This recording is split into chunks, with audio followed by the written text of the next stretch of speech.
Bem-vindos ao canal E Agora João Cândido, um canal dedicado à economia, finanças e planejamento estratégico. Todas as segundas-feiras, às 13h15, eu publico um novo vídeo sobre um tema emergente nessa área e seus eventuais desdobramentos. Se você se interessa pelo assunto, inscreva-se no canal e ative as notificações. Além dos vídeos de análises semanais, também agora eu publico uma pequena videoaula sobre os fundamentos da matemática dos negócios. O tema dessa semana é o jacaré e o abacaxi. Quem assistiu o vídeo da semana passada sabe que eu estou falando do déficit fiscal. O governo prometeu zerar o déficit fiscal no próximo ano.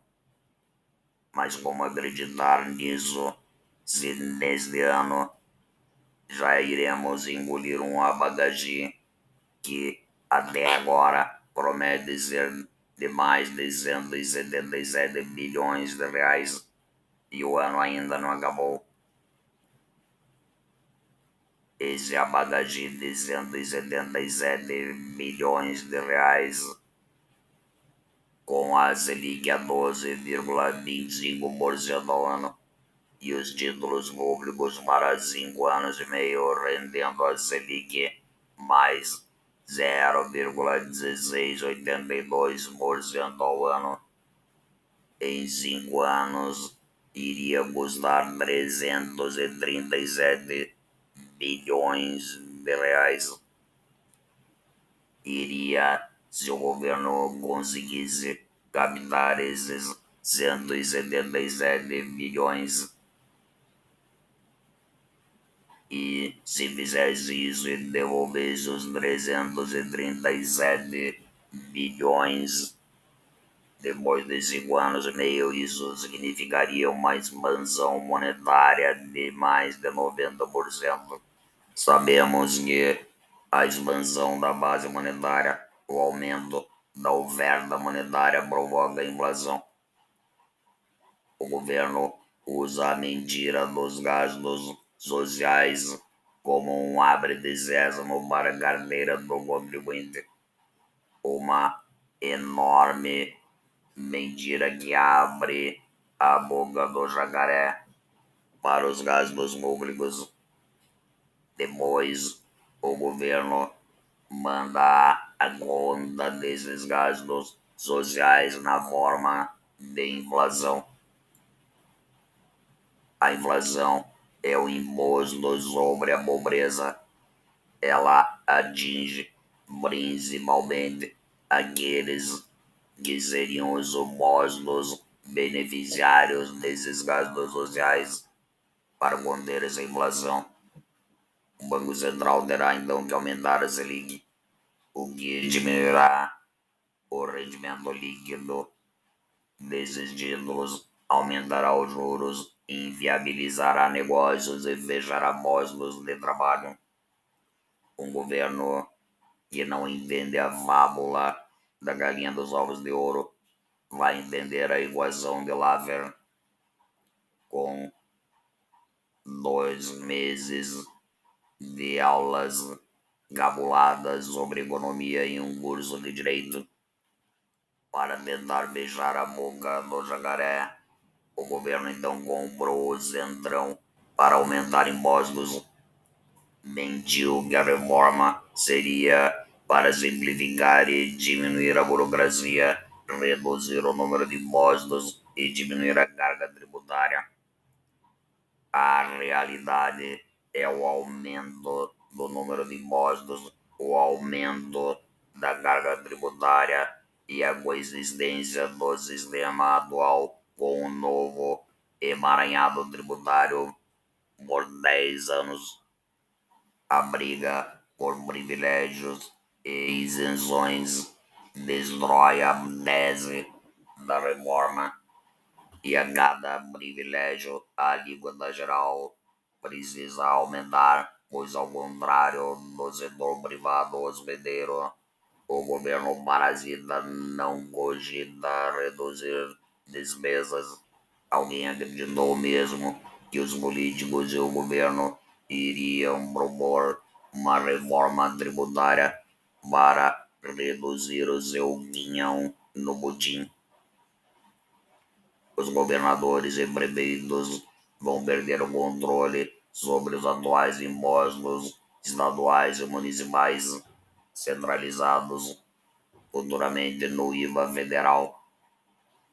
Toda a estrutura fiscal dessas esferas administrativas tornar-se-á inútil.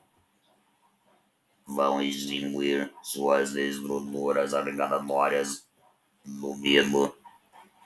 Os governadores e prefeitos poderão criar tarifas compensatórias cujo tamanho ninguém sabe qual é. Poderão. Na prática é o seguinte: o governo federal tomará para si a arrecadação dos impostos estaduais e municipais atuais e depois repassará aos governadores e prefeitos aquilo que achar que deve.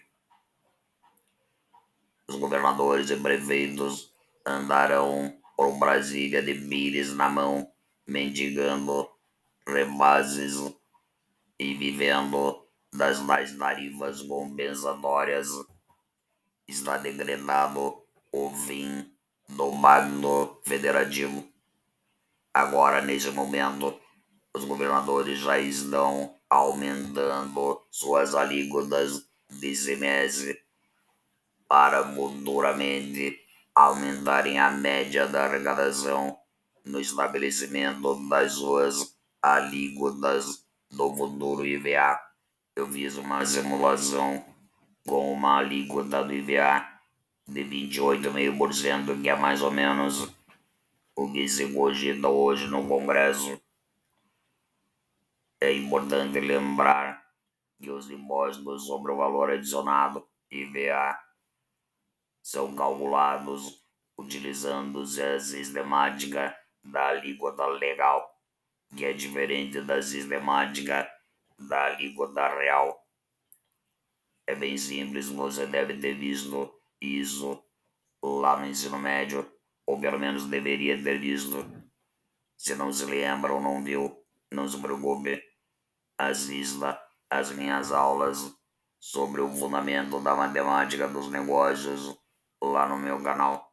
É uma questão de base de cálculo.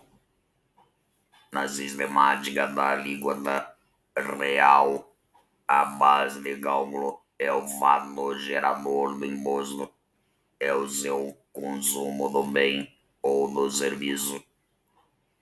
Já na sistemática da alíquota legal, a base de cálculo já inclui esse imposto. A base de cálculo é o valor final da fatura. É sobre esse valor que é aplicada a alíquota legal para calcular o imposto. Para ficar mais claro, imagine um IVA com uma alíquota de 50% aplicado sobre uma fatura de R$ 1.000. Pela sistemática da alíquota legal, o imposto será então 50% dos R$ 1.000, R$ 500 de imposto, R$ 500 de consumo.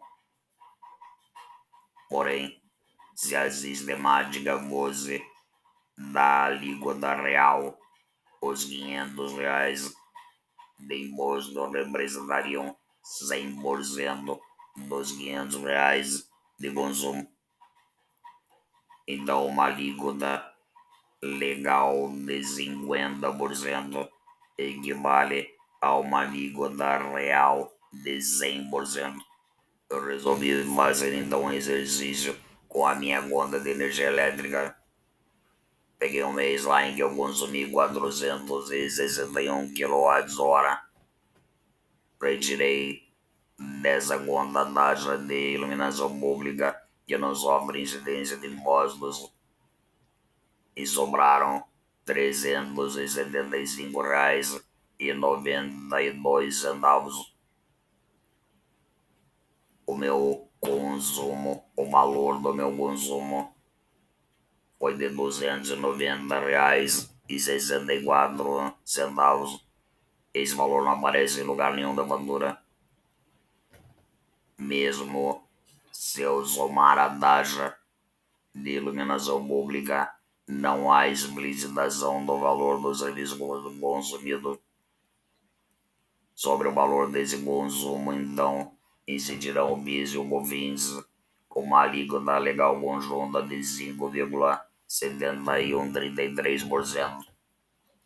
Isso calculado sobre a base de cálculo de R$ 308,25, que é aquele meu consumo de 290,64, mais R$ 17,61 de PIS e COFINS.